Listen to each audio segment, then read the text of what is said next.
Hi everyone, I'm Natalia and welcome to my channel and welcome to this shadow work, introduction to shadow work and tarot series for beginners that I am making. These are 5 lessons to help those of you who are new to shadow work to get acquainted with it, and to help those of you who are not new and familiar with it to maybe get something new out of it. As you already know, I do have an online course you can purchase on shadow work and tarot that teaches my method of uncovering shadow. I call it fishing method. And it's a very, very comprehensive 4-module course. You can take a look at it below. If that's interest you, it's up to you. It's broken down into each one of the lessons, and you can see what each lesson covers. It's very, very step-by-step comprehensive. But if you're not interested in that, that is totally fine. Today, we are going to cover my favorite subject, how to actually do shadow work using these tools. And in the next lesson, which is the most fun, my favorite fun from all of the lessons, is showcasing some of the decks that I think are excellent for shadow work and sharing some of my pet peeves about the concept of shadow deck. So definitely make sure to check out that lesson when it's going to come up. So shadow work is tarot cards. And what I'm going to be sharing with you in this lesson is 3 basic pillars of shadow work with tarot that I think is integral and essential to doing this work. Pillar number 1, discovering your triggering event in which you engage via projections. Pillar number 2, then once you have the event, using whatever tool you want in terms of tarot and oracle that suits you best or maybe appeals to you the most, to use to then work on uncovering and how to figure out that you uncovered your shadow. And pillar number 3, integrating shadow. It's going to be basic, but it's going to be enough to get all of you started, and it's going to be enough for those who are on this work to maybe see if you're doing it this way, to see if you want to try to do it this way, because again, everybody does shadow work in their own right. And if you're doing something that works for you, that's fantastic. Keep doing what works for you. There's no right or wrong way to do this. So why do I say that we need a triggering projective event? Well, remember in a lesson number 2, I talked about how projections are they're this unconscious little aspects, they're little nuggets. Every time we engage in projection, we have an emotional reaction. That's our shadow letting us know that it wants to come out. It's recognizing itself in whatever it is we're projecting onto, right? And I quoted some of the things from Sharp, and I'm going to quote it again because it is so essential. So one of the things that I see is so important, and this is by Daryl Sharp, who wrote Lexicon. Again, I'm going to link resources below. Projection is an automatic process whereby contents of one's own unconscious are perceived to be in others. So to give you an idea what projection is, this is when you recognizing unconsciously aspects of your shadow self in another person and you project it onto the other person. And this is the very important thing from Carl Jung himself. Projections change the world into the replica of one's unknown face. Very important here. So when I did this similar type of videos 5 years ago on this channel, and I talked about how I don't believe that one can do shadow work with just this without identifying a triggering event or identifying a projective event, really kind of synonymously go here hand in hand. And some of the people commented and they said that they disagree, that they actually can't just do shadow work using this. And when I asked them how, one of the most common examples a lot of people gave me is saying that, for example, a Hierophant card, which tends to be a card that elicits a lot of feelings and emotions in a lot of people due to organized religion.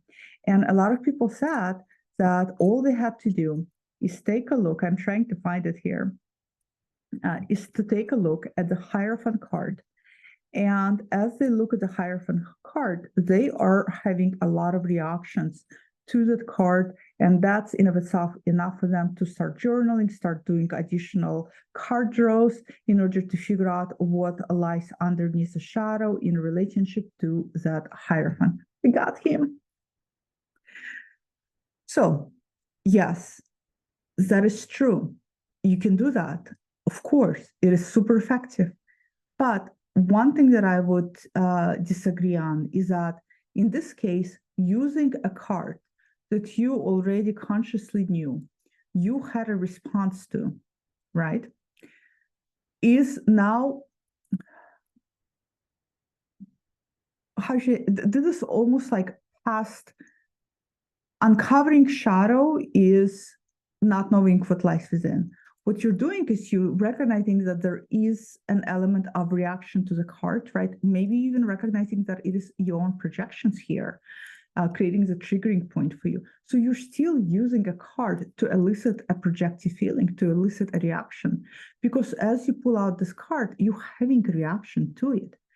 So whether you are going to find a projective triggering event from your daily life and bring it to shadow work, or you can go through deck, or as you go through different decks, some cards are going to give you reaction, and that can be starting point. This is still serves then as a triggering event. So we're going back to my point of importance that this work cannot be done without triggering event. And the reason being is because our ego is very deceptive and our ego will form resistances. Remember, your shadow aspects are parts of the ego that ego does not want to acknowledge, or ego is not even aware are there. For that reason, ego is very, very clever at keeping those things at bay. You can't, in my opinion, you can't just sit down, shuffle the cards, and say, what is my shadow? Because you're not going to be able to even, I feel like you're not going to be able to even have a linkage what it is you're looking at, because you'll be looking at 3 or 4 or 5 cards. But what does it mean? What is it telling you? Which aspect of shadow? Our shadow is very large. So it's almost as if asking tarot to give us a very specific answer, but doing it in a very, very general way. For that reason, triggering those projective events, which tell us what our shadow selves are integral. And again, you can do it finding cards in a deck that give you a reaction. I know that Nicola Riccioli deck gives people a lot of reaction. Mary L. Some of the cards in Mary L. give people reaction. We all have reaction to different types of cards for our own personal reasons. But again, the cards still serve as a mirror of your projection. So you're still using the triggering event. So pillar number 1 is going to be finding what is your projective triggering event. And the best way to do it is to pay attention to your everyday life, because every single day, one way or another, we come across a triggering event, and one way or another, we get something affects us. It's impossible with today access to social media and access to so much information coming into our sphere. You may be watching, a common example, a politician on a short commercial, and suddenly your blood is boiling. Well, that's your triggering event. You may suddenly get very reactive toward your partner and not sure why. Well, that is your triggering event. You may see your neighbor and you may suddenly have righteous, envious, jealous thoughts toward your neighbor, and you're feeling very reactive. Your blood is boiling. Well, that is your triggering event. You may be looking at a content creator somewhere on YouTube or somewhere on Instagram, and as you look at their feed, you may be thinking, feeding your head with all the anger and hatred you have towards them, and not realizing why. Well, that is also a triggering event. A triggering projective event is going to be something that gets your blood to boil. Of course, not everything is projective triggering event. Sometimes our blood boils because somebody is outright doing something really, really horrible, and that's not a right thing to do. One of the ways you recognize it as a projective event, it's almost always feel righteous, and it almost always feels at the service of the ego. It's almost as if you are uplifting yourself up, the way you are feeling about this event and the way you are talking about it, either out loud or in your head, or you're elevating, you're putting yourself up on a pedestal one over another, you're having one over type of feeling. So that's going to be your pillar number one when doing shadow work. Find your triggering event. And we have many, many of them. And if you are isolated or living in solitude and you're saying, I don't really come across many people, you know what? That's what the internet is for. So you can see if there's something triggers you there. Television, movie, film, you name it, anything can serve as a triggering event. So first you uncover your triggering event, and you will most likely, chances are, high chances are, you may not know why you are behaving the way you do. You just know that you're behaving this way. You just know that when I look at the person, I feel so spiteful and nasty, and I really wish they would stop showing up in my feed. You're just having all the thoughts, but you don't know why. If you stop yourself and you ask yourself, what is the deal? I may not even know this person. So that's a great triggering event. Then you bring this triggering event to your shadow work. So pillar number one accomplished, you have your triggering event, your projection. Congratulations. So you brought your projection now into your shadow work. What do you do then? Now you select your tool, and I'll help you how to select your tool in next lesson. But even if you don't see this lesson by then and you really want to do this work, pick any deck that you feel is going to be very balanced. That's going to be a great, great starter shadow work deck, a deck that's very balanced. By very balanced, I mean a deck like Zos or Rider-Waite-Smith, the standard Rider-Waite-Smith, or Terre de Marseille, all of those three staples that are going to be not too fluffy, not too strong, not too intimidating, but it's going to give you a clear, balanced way of looking at things. So pillar number two are now we're going to uncover using this now. Now is the time for asking those vital questions. What is the deal? So you start journaling. This is going to involve some amount of journaling. So you start writing down, this is event, this is what happened, this is how I felt. Still not sure why I feel this way I do. Then you start asking the cards. And you can ask a number of questions from what am I not seeing here? What is my shadow telling me here? What is in the unconscious in regard to this event? What is the shadow self in regard to this event? And you keep doing it. Sometimes you may have to do deeper and deeper and deeper questions, like on peeling onion, because what you're looking for is you're looking for a moment when you see an answer in the cards and you know intuitively you have an aha moment. You're like, oh, it's like this. It's gasp recognition. And you're going to know that it's true. You're just going to feel it. It's one of those feelings we all have when we do tarot. And when we just know this is the answer. Because ego is going to be very tricky here. So you want to be careful not just to settle for any answer, right? You want to dig and dig and dig. You want to take the shovel, like I always say, and dig deeper into your unconsciousness. In this case, we're digging. This is our shovel. We're digging. This is our tool. So we're going to start digging and digging and digging and digging until we get that aha. And sometimes there's so much resistance in the ego in regards to this event. Maybe your event is organized religion, and maybe you went for Christmas Mass because your partner wanted you to go to Christmas Mass. This is a true story. David, one time, many months ago, like 10 years ago, wanted to go to Christmas Mass. I never been to Christmas Mass. I'm not a religious person. He's not a religious person, but he wanted to re-experience his childhood and having that experience of going to Mass with his parents, I guess. So I went to keep him company. Little did I know that there was a lot of singing involved. Again, I never experienced it. And there was a lot of standing up, kneeling down, standing up, kneeling down, sitting down, standing up, kneeling down, sitting up. You know, I have a fucked up metal knee. Even if I didn't have fucked up metal knee, it's, you know, it's not for me. So I just sat down and sat throughout the whole mass. It was an interesting experience to observe, not my cup of tea. But apart from not being comfortable sitting down, which wasn't really my triggering event because I just chose what was comfortable for me. during the mass, one of the things that I did notice is that I was actually having a reaction to people doing all of this together in a group. And I was wondering how many people were thinking how uncomfortable it is, and how many people just wanted to sit down and just to enjoy singing and reciting the verses from the text in a comfortable position. So I was having reaction just to the masses group environment. That is my triggering event, right? To organized religion, to maybe even groupthink.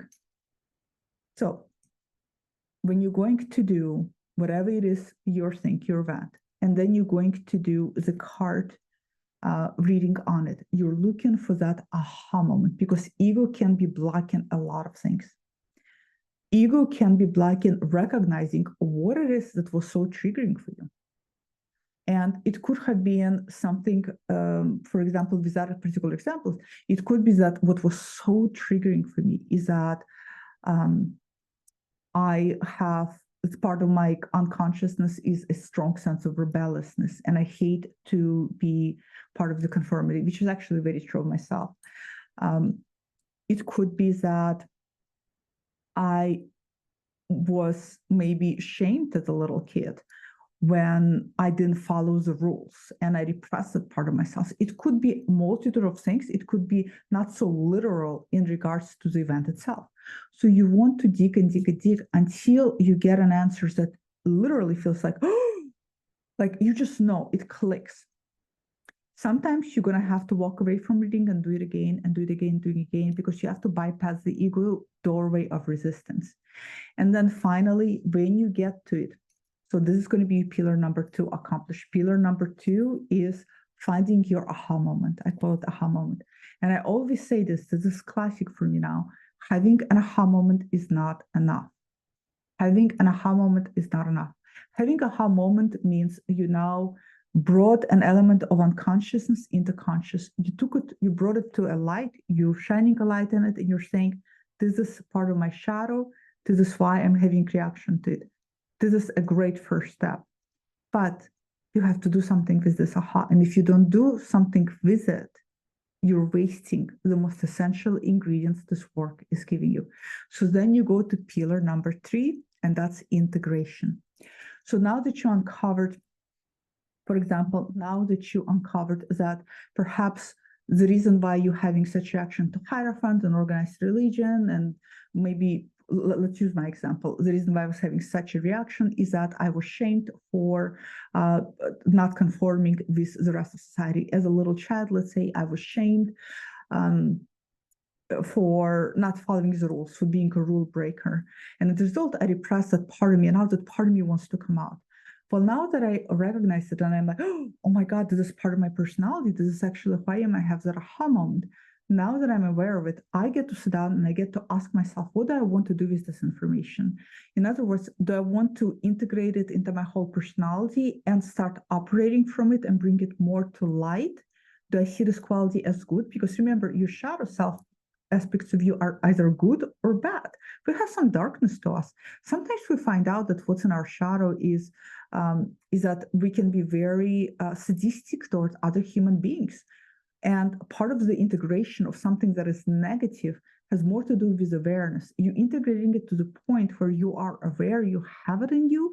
So then when you're in a situation where it's acting out, you can put a lid on it and say, I know this is a shadow part of me that tends to be sadistic toward people, and I choose not to be, because I choose to be a better human being. So in this phase, the integration, part of integration is not to act on it.